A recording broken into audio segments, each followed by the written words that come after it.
Episode 21। वीरांशु टीजिंग पाखी सोने का अंडा। अब आगे। पाखी के इस तरह बोलने पे वीर की आंखें सिकुड़ जाती है।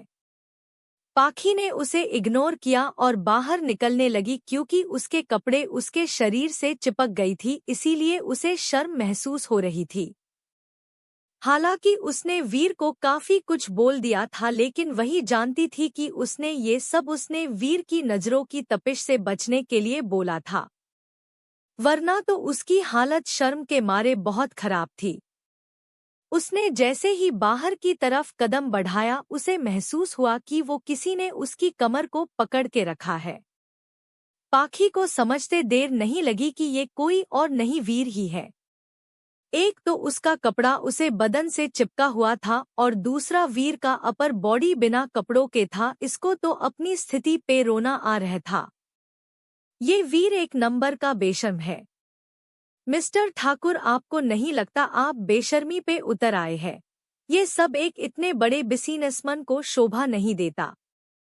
छोड़िए, मुझे किसी ने देख लिया न तो ये न्यूज़ वायरल हो जाएगी कि एक मामूली सी एम्प्लॉय इतने बड़े अंपायर के बॉस को सेड्यूस कर रही है। लेकिन हकीकत क्या है ये तो आपके और मेरे सिवाय कोई नहीं जानता है ना। ओ जाना, आप क्यों चिंता कर रही है? मैं न्यूज़ चेंज करवा दूंगा कि ही वो ही जो अपनी फियासे को सेड्यूस कर रहा था। मेरे होते हुए किसी की हिम्मत नहीं जो मेरी जान को कुछ बोल सके। ऐसा बोलते हुए वो अपनी गर्म सांसें लगातार पाखी एक कंधे पे छोड़ रहा था, जिससे पाखी के शरीर में एक अलग सी झंझनाहट महसूस हो रही थी। उसने कांपते आवाज में बोला, मिस्टर ठाकुर, आप मुझे छोड़िए, मुझे बहुत अजीब सा लग रहा है। वीर ने पाखी का चेहरा अपने चेहरे की ओर मोड़ लिया। अब दोनों के चेहरे आमने सामने थे। वीर ने मधोशी बोला, जाना, हमने पहले ही कहा था ना कि आप इस नज़दीकी की आदत डाल लीजिए। ये एहसास, ये करीबी आपको हर समय महसूस होगी। ये सब बोलते हुए वीर के होठ पाखी के होठों को छू रहे थे। पाखी की हालत तो बहुत खराब हो गई थी। इसके पैरों में जैसे जान ही न बची हो। तभी उसके होठ अगले ही पल वीर की होठों में कैद थे। वीर ने भी बिल्कुल रहम नहीं दिखाया। उसने कस के पाखी के कमर को अपने बेहद करीब खींच लिया। एक हाथ उसके कमर पे थे और दूसरा हाथ उसके गर्दन ने था और वो पाखी के होठों को शिद्दत से चूम रहा था। पाखी उससे छूटने को छटपटाने लगी, लेकिन वीर की मजबूत पकड़ से वो आजाद नहीं हो पा रही थी।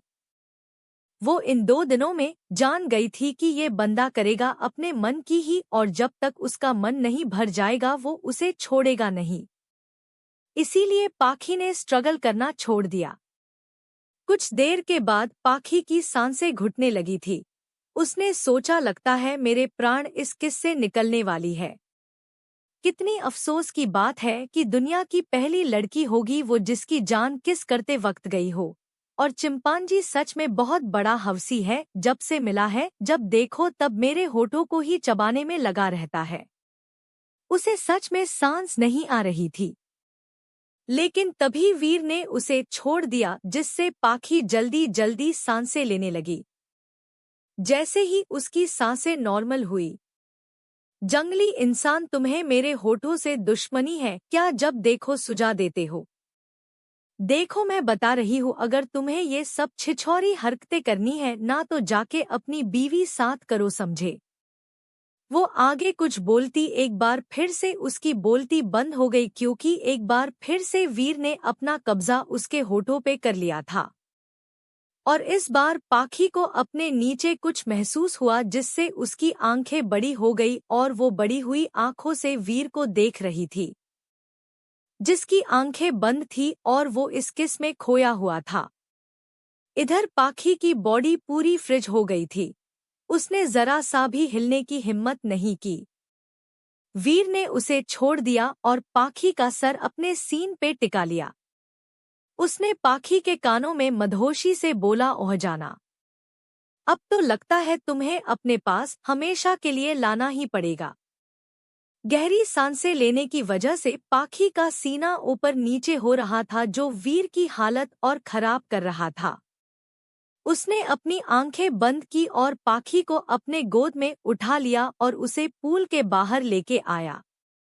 उसने उसे बाथरूम में भेज दिया और फोन करके पाखी के लिए कपड़े मंगाए। फिर वो खुद वापस पानी में कूद गया और खुद को शांत करने लगा। पाखी ने दोबारा उधर जाने की हिम्मत नहीं की। उसका फोन पानी में गिर के खराब हो गया था, जिसे वीर ने बाहर निकाल दिया था, लेकिन वो ऑन नहीं हो रहा था। आधे घंटे के बाद वीर पूल से बाहर आया और अपने बिजनेस सूट में तैयार हो गया। अब तक पाखी के कपड़े आ गए थे, जिसे पहन के पाखी तैयार हो गई थी। लेकिन इस बार पाखी ने एक नज़र उठा के भी वीर की ओर नहीं देखा। उसे गुस्सा और शर्म दोनों आ रहे थे। वीर उसकी हालत समझ रही थी। इस बार उसने उसे कुछ नहीं बोला, बल्कि वो भी सीरियस होके अपना काम कर रहा था। 2 घंटे बाद पाखी का फोन बन के आ गया था। शुक्र है उसका सभी डेटा सेफ था। थोड़ी देर में मीरा का फोन आया और वो बाहर चली गई बिना वीर को कुछ बोले। वहां जाके कैंटीन में मीरा के साथ लंच किया। मीरा ने पूछा, ये आपके कपड़े क्यों बदले हुए हैं? सुबह तो कुछ और पहना हुआ था। उसकी बात सुन के पाखी के सामने वही सब फिर से घूमने लगा। इसके गाल लाल हो गए, लेकिन उसने खुद को संभाला और बोली, कुछ नई कपड़े पे काफी गिर गई थी, तो मिस्टर ठाकुर ने दूसरा कपड़ा मंगाया था और मेरा फोन भी भीग गया था, जो अभी ठीक हो के आया है। मीर ने ज्यादा न सोचते हुए अपना सर हाँ में हिला दिया। दूसरी तरफ सिंघानिया मेंशन इस समय पूरी तरह से सजा है। जो भी क्यों ना, आखिर सिंघानिया खानदान के इकलौते चिराग की शादी जो होने वाली थी। आज हल्दी थी। पूजा की सभी तैयारियां जोरों पे हो रही थी। इस समय शर्मा फैमिली के बड़े मौजूद थे, लेकिन विवेक और विधि ने वहां जाने से मना कर दिया था। हालांकि शर्मा फैमिली यह आके बिल्कुल खुश नहीं थी, लेकिन क्या ही करते, बेटी का ससुराल है, उन्हें यह आना ही था और हर रस्म में शामिल भी होना था। उन्हें पाखी को देखे सालों बीत चुके थे, पता नहीं वो कहाँ है, कैसी है। उसकी माँ उन्हें कुछ नहीं बताती ही, या ये कह लो वो पाखी के टॉपिक पे होती, हर बात टाल देती थी। इसीलिए अब कोई भी उनसे कोई सवाल नहीं करता था। उन्हें रेहान बिल्कुल पसंद नहीं था। उनकी तजुर्बेदार आंखें रेहान को देख के समझ गई थी कि ये बंदा बस देखने से ही हीरो है, लेकिन अंदर उसका मन बिल्कुल साफ नहीं है। दूसरे और एक कमरे में 2 लोग पतली चादर से ढके हुए थे। उन्हें देख के समझ आ रहा था कि उनके बीच क्या हुआ होगा। इस लड़के ने पूछा, तो तुम फाइनली कल आपकी हो जाएगी बेबी, फिर वो सोने का अंडा हर रोज खाने को मिलेगा और साथ में सिंघानिया के नाम का शोहरत भी। एपिसोड 22। हम उन्हें रोके कैसे, जिनका असर इतना ज्यादा है। अब आगे। रिद्धि हॉस्पिटल के एक वीआईपी वार्ड में 3 लोग मौजूद थे। मिस्टर शंकर सेठ हॉस्पिटल बेड पे आधे लेटे हुए थे। उनके सामने 2 लोग बैठे थे, जिनमें से एक उनका बेटा था, जो 26 या 27 साल का हैंडसम और खुशमिजाज लड़का था, जिसका नाम आकाश था। वो बहुत बड़े ज्वेलरी डिजाइनिंग कंपनी का ओनर था। उसके बगल में पाखी बैठी थी, जिसे यह आकाश ने फोन करके बुलाया था। बेटा, आपने हमारी 2 बार मदद की है। इससे पहले आपने हमें बर्बाद होने से बचाया था और आज मेरी जान जाने से बचाया है। बेटा, हम आपने बहुत आभारी है। पाखी ने बोला, जी नहीं अंकल, आपको इतना एहसान मानने की जरूरत नहीं है, ये कोई बड़ी बात नहीं है। लेकिन बेटा, आप तो मुंबई में थी ना, तो अब दिल्ली में क्या कर रही है? क्या इन 4 सालों में आपने अपना शहर बदल लिया? जी नहीं अंकल, मैं यह के ऑफिस में काम करती हूँ और मुंबई से तो मैं दूसरी कंट्री चली गई आपसे मिलने के कुछ दिन बाद ही, और इंडिया आते ही मुझे कंपनी के काम से यह शिफ्ट होना पड़ा और शायद अब हम यही रहे। शंकर जी बोले, बेटा आपकी ज्वेलरी डिजाइनिंग की जानकारी बहुत अच्छी है। तो अगर आप चाहे तो आप हमारे डिजाइनिंग डिपार्टमेंट में ऐसे चीफ डिजाइनर जॉन कर सकती है। इसमें आपकी अपनी जॉब छोड़ने की जरूरत नहीं है, घर बैठे काम करके हमें डायरेक्ट मेल कर सकती है। पाखी ने बोला, जी मैं सोच के बताऊंगी। अच्छा अब हम चलते हैं, हमें ऑफिस भी जाना है। आकाश ने पाखी को इसके कार तक छोड़ा और उससे हैंड शेक करके बाय बोल के चला गया। लेकिन कुछ दूर जाके रुक के पाखी के कार को जाते हुए देखता रहा जब तक उसकी कार आंखों से ओझल नहीं हो गई। इसने अपने बालों में हाथ घुमाया और मुस्कुरा दिया। बेटा आकाश, ये पहली लड़की है जिसने तुझे भाव नहीं दिया, नहीं तो लड़कियां हर वक्त मेरे आगे पीछे लगी रहती है। ये है तो बिल्कुल अलग, जितना सुंदर रूप उतना सुंदर मन। पाखी कार ड्राइव कर रही थी, तभी उसका फोन बजा। उसने देखा उसकी माँ का फोन था। उसने फोन को ब्लूटूथ से कनेक्ट किया और बोली, जी मम्मी बोलिए। जी मैं थोड़ी देर में आती हूँ। इतना बोल के उसने फोन काट दिया। फिर उसने एक फोन मिलाया और बोली, मुझे हर एक अपडेट देते रहो और हाँ, परसों की सभी तैयारियां हो जानी चाहिए, मुझे इसमें कोई लापरवाही नहीं चाहिए। इतना बोल के उसने फोन काट दिया। जस्ट वेट, आधा सच मुझे पता है, लेकिन आधा सच क्या है ये तो हम पता करके हो रहेंगे। थोड़ी देर में वो घर पहुंच गई। घर में एंटर करते ही उसे कुछ लोग की आवाज सुनाई दी। ये आवाज वो नहीं पहचानती थी। वो अंदर गई तो वहां 4 लोग बैठे थे। 2 अधेड़ उम्र के हस्बैंड वाइफ थे और उनके बच्चे जो पाखी से उम्र में बड़े दिख रहे थे। ये दोनों पाखी के दादाजी की गोद ली हुई बेटी थी, जिसका नाम मीना और उसके पति का नाम नीरज और उसके बेटे का नाम प्रकाश और बेटी मीनाक्षी। नीरज का अपना बिजनेस था जिसका नाम इंडिया के टॉप 20 में आता था, वो भी रॉय फैमिली के बदौलत, यानी इनमें बिजनेस चलने का हुनर नहीं है। ठीक इसी तरह इनका बेटा भी निकम्मा है। पाखी इन लोगों के चेहरे देख के ही समझ लिया था कि ये एक नंबर के घटिया लोग हैं। मीनाक्षी की नज़र रॉय फैमिली के दौलत पे बनी रहती है। पहले वो रोहन से शादी करना चाहती थी, उसके लिए उसने और उसके पेरेंट्स ने क्या कुछ नहीं किया, लेकिन अंत में रोहन की शादी मेघा से हो गई, जिससे उन सभी का प्लान फेल हो गया। लेकिन अब भी इन लोगों ने हार नहीं मानी थी। इनका अब अगला निशाना पीयूष था, जिसके लिए ये लोग यहाँ आए थे। और ये बात पीयूष भी अच्छे से जानता था। इसीलिए जब भी ये लोग आते थे पीयूष बाहर ही रहता था। मीनाक्षी को अपने ऊपर बड़ा घमंड है। इसका असल निशाना तो वीरांशु रहता, लेकिन उसने एक बार उसके ऊपर ट्राई किया था तो अगले दिन उसका हाथ टूट गया था, जो वीर ने ही किया था। तभी से वो वीरांशु से बहुत डरती थी। लेकिन बेशर्मी की मिसाल है ये फैमिली, उसने अपना निशान बदल लिया और अब पीयूष था इनका अगला शिकार। पाखी ने उन्हें बेमन से नमस्ते किया और अपनी माँ के पास बैठ गई। सिम्मी जी ने उसका सर सहला के बोली, बच्चा आप बहुत थक गई है ना, लीजिए पानी पीजिए और कमरे में जाके फ्रेश होइए, हम अभी कुछ खाने को भेजते हैं। पाखी ने मुस्कुरा दिया और बोली, जी माँ। पाखी को भी यह से जान था, इसीलिए वो बिना किसी की ओर देखे अपने कमरे में चली गई। प्रकाश की नजरें लगातार पाखी के ऊपर बनी हुई थी। वो अपनी आंखों में हवस लिए एक तक पाखी को घूरे जा रहा था। पाखी को गुस्सा तो बहुत आ रहा था, लेकिन अभी वो कुछ भी कहने के मूड में नहीं थी। ऐसा करना शायद उसकी माँ को पसंद ना आए, इसीलिए वो बिना कुछ कहे वहां से चली गई। मीनाक्षी को तो पाखी को यह देख के ही बहुत गुस्सा आ रहा था, लेकिन उसका गंदी सोच वाला दिमाग कुछ गलत न सोचे और करे, इस कैसे हो सकता है।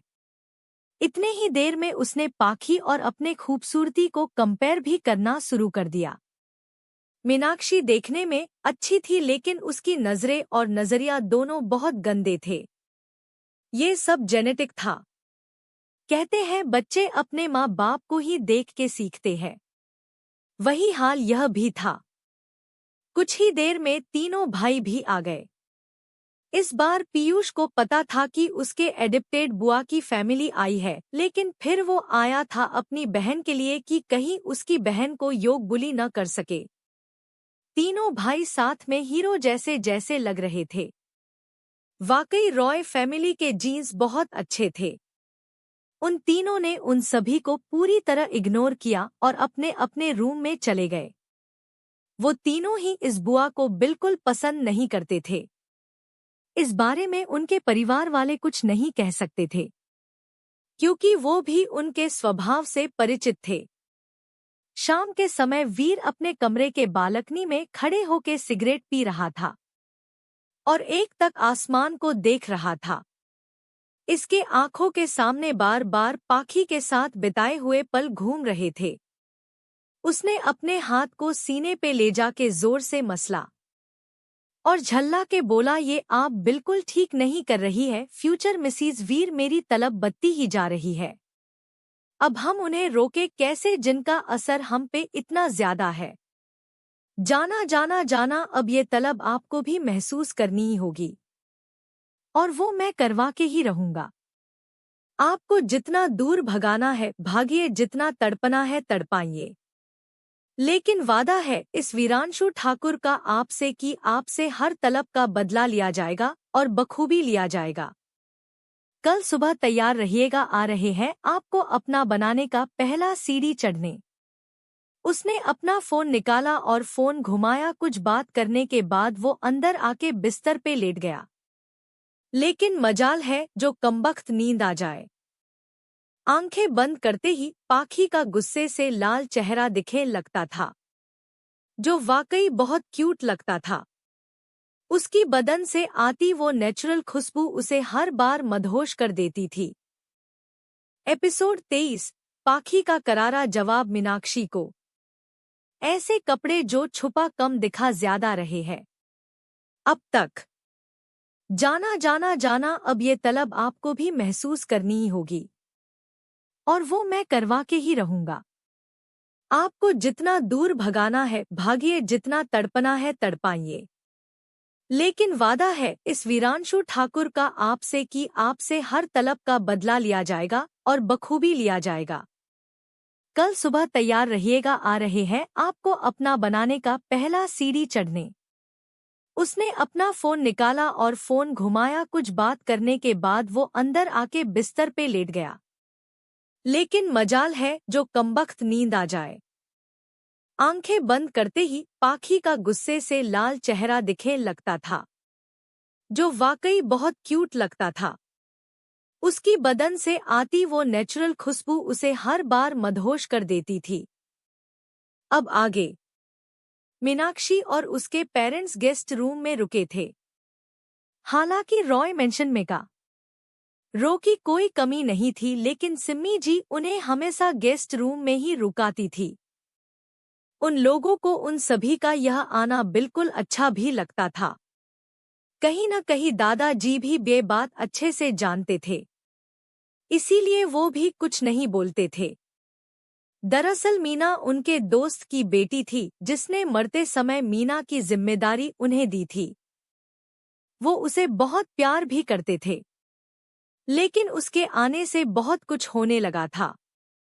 अफले तो वो अपने फैमिली वाले को डांटा करते थे, जिससे घर में बहुत खराब माहौल बन गया था। इसी उन्होंने शांति से बैठ के हर पहलू पे सोचना शुरू किया। वो सावधानी से मीना के हर एक्शन पे नजर रखने लगे। तब उन्हें मीना के असल नेतुर का पता चला। इसीलिए उन्होंने जड़ी से नीरज को खोजा और उसकी शादी करवा दी। वो इस घर से चली तो गई थी, लेकिन जब देखो तब रहाँ आई ही रहती थी। उसका एक पैर यहाँ तो एक पैर वहाँ होता था, यानी उसकी शादी का भी कोई फायदा नहीं हुआ। तब दादाजी ने सख्ती से एक दिन बहुत सुना था मीना को, तब से वो बहुत कम ही आती थी, लेकिन जब भी आती घर का माहौल बिगाड़ के जाती। अब दादाजी भी उनसे बात नहीं करते थे और न ही घर का कोई और मेंबर। थोड़ा बहुत सिम्मी जी बात करती थी, वो उनकी मजबूरी थी क्योंकि वो इस घर की बहू थी। सुबह के समय रॉय मेंशन का डोर बेल बजा। सिम्मी ने बोला, लखन जरा डोर खोलना। जी मालकिन। जब डोर खुला तो सामने पूरी ठाकुर फैमिली मौजूद थी। सिम्मी जी ने बोला, कौन है लखन? जी मालकिन, ठाकुर साहब और उनका परिवार आया है। उसकी बात सुन के सिम्मी जी किचन से बाहर आई। सभी ने एक दूसरे को नमस्ते किया। तब तक मेघा भी अपने बच्चे को लेके रोहन के साथ नीचे आने लगी। वीर ने आगे बात के अपने भांजे को गोद में ले लिया, जिसे देख रोहन का मुंह बन गया। शोर सुन के मीना और उसका परिवार भी बाहर आ गया।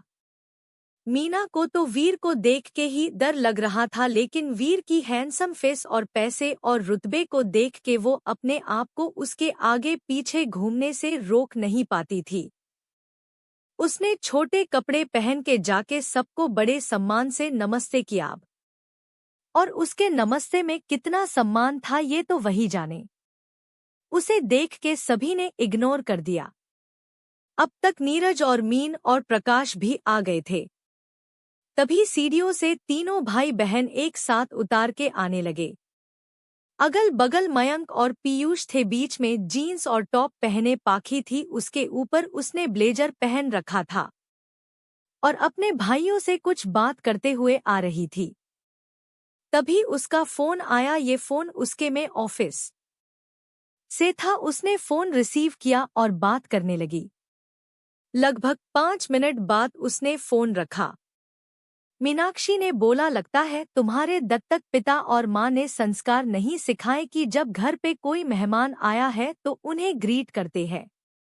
लगता है बहुत गरीबी में पली बड़ी हो, जहाँ तुम ये सब सीखने वाला कोई नहीं था। तुमने जो कपड़े पहने हैं वैसे कपड़े भी कभी नहीं पहने होंगे न तुमने। वो आगे कुछ बोलती, एक तेज दर्द उसके गाल महसूस हुआ। उसे अभी अभी एक झन्नाटेदार चाटा पाखी ने मारा था। पाखी ने उसके बाल पकड़े और दांत पिसते हुए बोली, तुम होती कौन हो मेरे दत्तक पिता के बारे में कुछ बोलने वाली? और मेरे संसार छोड़ो, कभी खुद को आईने में देखा है जो तुम्हारे इस मेकअप से लीपे शरीर को छुपा कम दिखा ज्यादा रहे हैं? अगर इसे संस्कार देना कहते हैं तो सॉरी मिस, मेरे दत्तक पिता ने ये तो नहीं सिखाया है कि सामने वाला खुद ही तुम्हें देख के शर्मशार हो जाए। वैसे जरूरत ही क्या है ये भी पहनने की? हाँ रुको, तुम्हारा ये काम मैं ही आसान कर देती हूँ। फिर वो भाग के किचन में गई और एक कैंची के साथ आई। कैंची देख के मीनाक्षी का गला सूखने लगा। वो पीछे जाने लगी। वो इतना डर गई कि लड़खड़ा के नीचे गिर गई। पाखी नीचे बैठी इसके गाल को काश के दबाया और बोली, आइंदा मेरे भाइयों और मेरे पापा और दादा के सामने ऐसे बेहुदा कपड़ों में आई तो कसम से इसी समय ये बाकी बचे कपड़े भी तेरे जिस्म पे नजर नहीं आएंगे। उसने झटके से उसका मुंह छोड़ा और हाथ जागते हुए उठा गई। उसने घूर के मीना, उसके पति और प्रकाश को देखा और ठाकुर फैमिली के बड़े का पैर छू के वही पास के सोफे पे बैठ गई और अपनी माँ से बोली, माँ एक कप कॉफी मिलेगी क्या? सिम्मी जी और बाकी सब जो अभी पाखी का इतना खतरनाक रूप देख रहे थे, जब उसकी आवाज सुनते हैं तो अपने होश में आते हैं। सिम्मी जी बोली, हाँ बेटा हम अभी आते हैं लेके। इस समय तो मीना भी कुछ नहीं बोल रही थी। वो जान गई थी कि ये लड़की बहुत खतरनाक है, उससे बना के रहना पड़ेगा। वीर तो अपनी जाना को देख के और पागल हुए जा रहा था। उसकी नजरों को बाकी सब भी नोट कर रहे थे। माइजेस ठाकुर दादाजी से बोली, पिताजी हम यह आपकी पोती पाखी का हाथ अपने बेटे वीर के लिए मांगने आए हैं। उनकी ये बात सुन के पाखी, जिसने अभी काफी का एक घुट लिया था, इसके गले में तक गया और वो जोर जोर से खांसने लगी। रोहन ने तुरंत उसे पानी पिलाया और उसका पीठ रब करने लगा। थोड़ी देर में उसे आराम मिला तो उसका चेहरा लाल हो गया था। जब वो संभाली तो घूर के वीरांशु को देखने लगी, जो हल्की मुस्कुराहट से उसे ही देख रहा था। वो कुछ बोलती दादाजी बड़े खुशी से बोले, अरे वाह, ये तो होना ही चाहिए, आखिर दोनों की सगाई बचपन में ही जो तय हो गई थी। पाखी ने आंखें बड़ी बड़ी करके अपने दादाजी को देखा। वो फिर कुछ कुछ बोलने को हुई कि इसके पापा भी बोले, हाँ पिताजी आपने सही कहा, लेकिन अभी अभी तो मेरी गुड़िया घर आई है, इतनी जल्दी क्या है। पाखी ने भी जल्दी जल्दी अपना सर हाँ में हिलाया। उसके एक्शन देख के सभी के चेहरे पे मुस्कान आ गई। पाखी बहुत छोटी बच्ची लग रही थी, जो अपनी बात कहना चाहती थी लेकिन कह नहीं पा रही थी। तभी उसके पापा ने पूछा, बच्चे क्या आप किसी को प्यार करती है? तो पाखी ने झट से ना में गर्दन हिलाया। फिर कुछ याद आते ही उसने अपना सर पीट लिया। उसने सोचा, काश हाँ बोल दिया होता तो शायद ये शादी नाम का हथियार उसके गले पे न चलता। लेकिन क्या करे, वो हथियार तो गला काटने को तैयार हो गया था। क्या पाखी माना पाएगी अपने दादा को शादी न करने के लिए? आखिर अगला कदम क्या होगा मीना और उसकी बेटी का? एपिसोड 24, सगाई की बात। पाखी का सिंघानिया मेंशन जाना। अब आगे। पाखी ने जब सगाई की बात सुनी तो उसके गले में काफी अटक गई। उसने आश्चर्य से अपने दादाजी को तो फिर अपने पापा को देखा। अब तो उन्हें ये भी पता था कि मेरा कोई बॉयफ्रेंड भी नहीं है। उसने मन ही मन बोला, क्या बात है, ये चिलगोजा चिंपांजी कहीं का सीधा यहाँ मैना उड़ाने आया है। जी तो चाहता है कि इसका मुंह तोड़ दूं। और ये कैसी फैमिली है यार, अभी मुझे आए 3 दिन हुए हैं, ये लोग मुझे भागने पे तुले हैं। Not good. अब मैं क्या बोलूं कि मेरा पीछा छूट जाए इस नामाकूल से। उफ, कहाँ फंस गई। सोच पाखी, कुछ सोच। वैसे कमल है ना, आज इस समय जब मेरे दिमाग की सबसे ज्यादा जरूरत है तभी ही वो कहीं जाके सो गया। उसने ध्यान नहीं दिया, लेकिन उसके बनते बिगड़ते एक्सप्रेशन वीर बहुत गौर से देख रहा था और उसके मन में चल रही बातों को बहुत हद तक समझ भी रहा था। इसने मन में बोला, अब चाहे जितना दिमाग लगा लो, लेकिन जो मुझे चाहिए होता है, फिर उसको पाने में मुझे चाहे जो करना पड़े, मैं वो पाके ही रहता हूँ। वीर की मम्मी बोली, तो क्या फैसला है आप लोगों का? इस पे कोई कुछ कहता सिम्मी जी बोली, माफ कीजिएगा बहन जी, लेकिन अभी अभी तो मुझे मेरी बच्ची मिली है, इतनी जल्दी इसको फिर से खुद से दूर करने का दिल नहीं है मेरा। हम ऐसा क्यों नहीं करते, अभी सगाई करते हैं, शादी कुछ समय बाद कर लेंगे। इसे वीर के पापा बोले, सिम्मी आपकी बात हम सब समझ रहे हैं, आप तो जानती ही है न कि वीर को आज तक कोई लड़की पसंद नहीं आई, और आई है तो हमारी पाखी। इसीलिए हम सब चाहते थे कि शादी जल्दी हो जाए। बेचारी पाखी तो उन सभी की बातें चुपचाप सुन रही थी। उसने सोचा, अरे यार, कोई हमसे भी पूछ लो कि हमें शादी करनी भी है या नहीं। खैर छोड़ो, आखिरकार इन बड़ों ने मिलके उनकी सगाई की डेट फिक्स कर ही दी, जो कि 2 दिन बाद का था। इतने देर में होटल भी बुक हो गया। सभी ने बैठे बैठे सभी को इनवाइट भी कर दिया, जो भी इम्पोर्टेंट था, क्योंकि अभी ज्यादा लोगों को नहीं बताना था। वो सभी आपस में बात कर ही रहे थे कि पाखी ने रोहन को कुछ ईसरा किया और साइड में ले गई। हाँ बच्चा बोलो, आपने हमें यह क्यों बुलाया है? भाई वो हमें कल रेहान की शादी में जाना, आखिर उसे तोहफा भी तो देना है। रोहन ने बोला, लेकिन बच्चा वो बहुत खतरनाक है, जहाँ तक मैंने पता करवाया है वो हर काम खुद के फायदे के लिए करता है, उसके लिए वो कुछ भी करेगा। पाखी ने बोला, मैं जानती हूँ कि वो कितना नीचे गिर सकता है। जो इंसान अपनी सौतेली ही सही लेकिन रिश्ते में लगने वाली बहन को गलत तरीके से छुए और अपने दोस्तों को भी खुली छूट दे, इस इंसान से और इंसानियत की कोई उम्मीद क्या ही की जा सकती है। अब उसने इतना किया है तो उसे पे बैक भी करने के लिए रेडी रहना चाहिए। और वहाँ मेरे कुछ ऐसे रिश्ते हैं जो सच्चे दिल से मुझे प्यार करते हैं। ठीक है बच्चा, अगर तुम उसके सामने जान ही चाहती हो तो हम नहीं रोकेंगे। वैसे हम भी चाहते हैं कि आप उसे एक करारा सबक सिखाओ। लेकिन आप वहाँ अकेले नहीं जाएंगी। आपके साथ हम तीनों में से कोई ना कोई जाएगा। वैसे पाखी को किसी की जरूरत तो नहीं थी, लेकिन फिर भी उसने रोहन का दिल रखने के लिए हाँ कर दिया। तभी उनके कानों एक आवाज गई जो मीना की थी। सिम्मी भाभी, अभी अभी तो ये लड़की आई, क्या पता उसका नेतुर कैसा हो। वैसे भी अभी अभी आप सभी ने उसे देखा न, कैसे मेरी बेटी को मार रही थी। और एक मेरी बेटी बेचारी इतनी सीधी है कि उसने पलट के कोई जवाब ही नहीं दिया। अब तक मीनाक्षी अपने आप को ठीक करके वापस आ चुकी थी। मीना ने फिर बोला, आप ही देखिए मेरी बेटी कितनी सुंदर है। वीर बेटा और मीनाक्षी की जोड़ी जोड़ी बहुत अच्छी लगेगी। मीनाक्षी वहां बैठे शर्मा रही थी। इस बार याने कुछ ढंग के कपड़े पहने थे, लेकिन वो भी छोटे होते।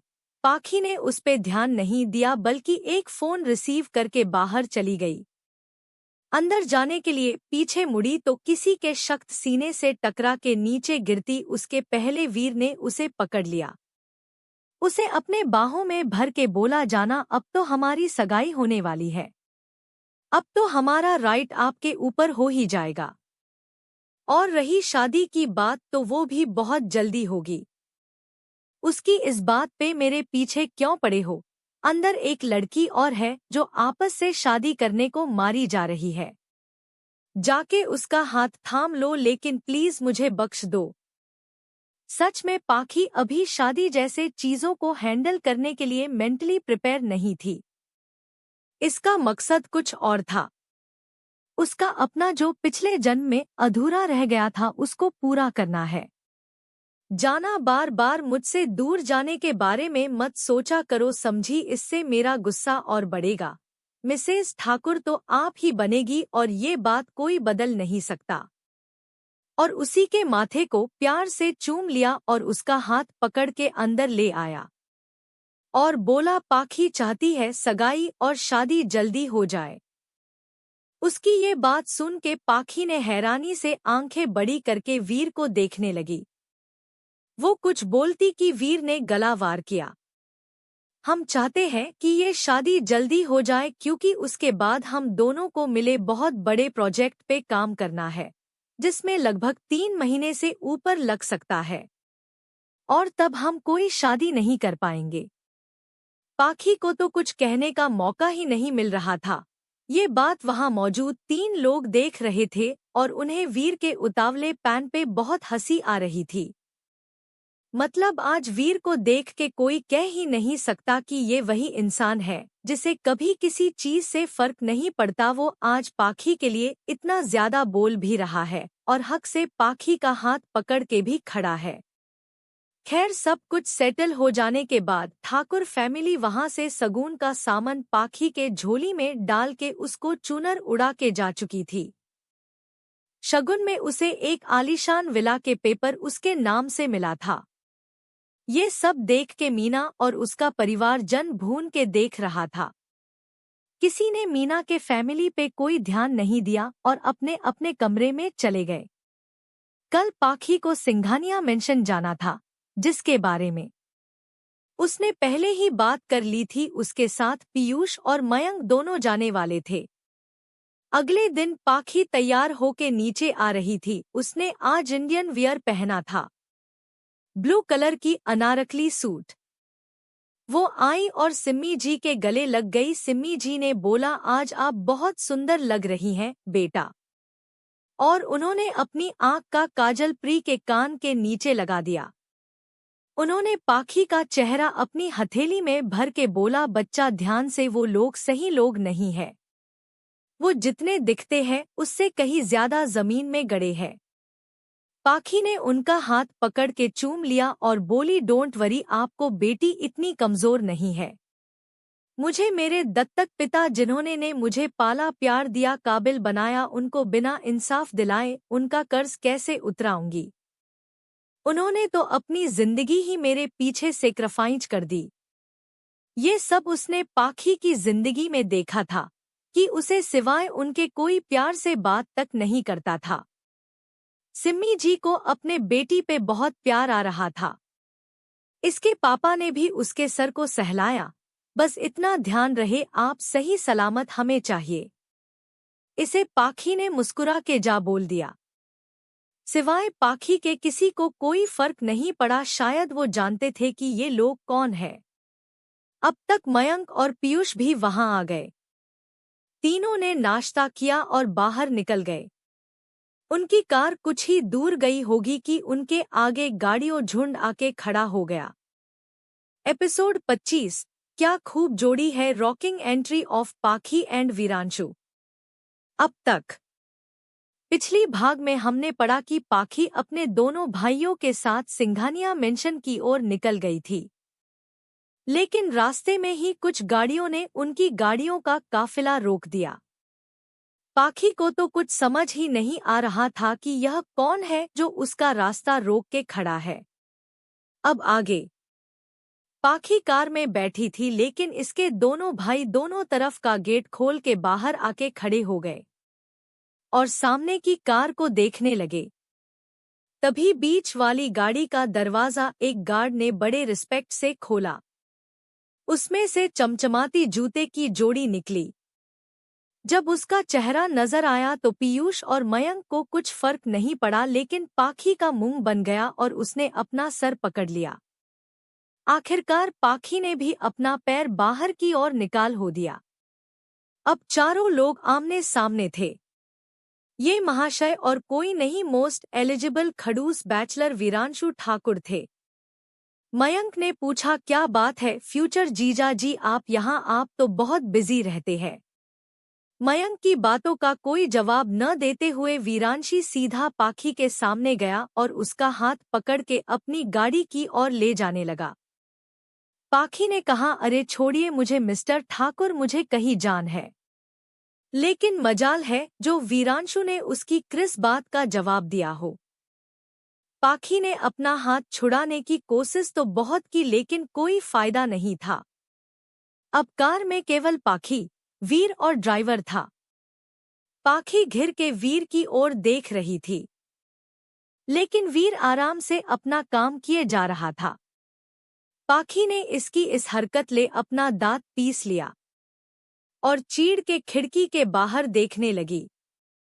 थोड़ी देर में उनकी कार एयरपोर्ट पे रुकी। सभी भर आए वीर ने पाखी का हाथ पकड़ लिया और एयरपोर्ट के अंदर प्राइवेट जेट के अंदर ले गया। ये बहुत लग्जरियस था। उसने पूरे रास्ते में बार बार भी पाखी का हाथ नहीं छोड़ा था। अब उसका हाथ भूत दर्द करने लगा था। वो कुछ बोलती उससे पहले वीर इसके हाथ को हल्के हाथों से सहला रहा था। दिल ही दिल में सोचता है। कुछ देर में उनकी कार सिंघानिया मेंशन के थोड़ी दूर रुकती है। पाखी ने किसी से पूछा, सब तैयार है ना? फिर उसने फोन रख दिया और सभी को चलने को बोलने लगी। गेट पे उनकी कार रुकी तो गार्ड ने रोक दिया। इनविटेशन कार्ड मांगने लगा तो पाखी ने उनके सामने 4 इनविटेशन कार्ड रख दिया। वो चारों बड़े स्वैग के साथ मैरिज हॉल में एंटर हुए, जहां इस समय मिस्टर और मिसेस सिंघानिया बैठे थे। उनके पीछे शर्मा परिवार बैठा था।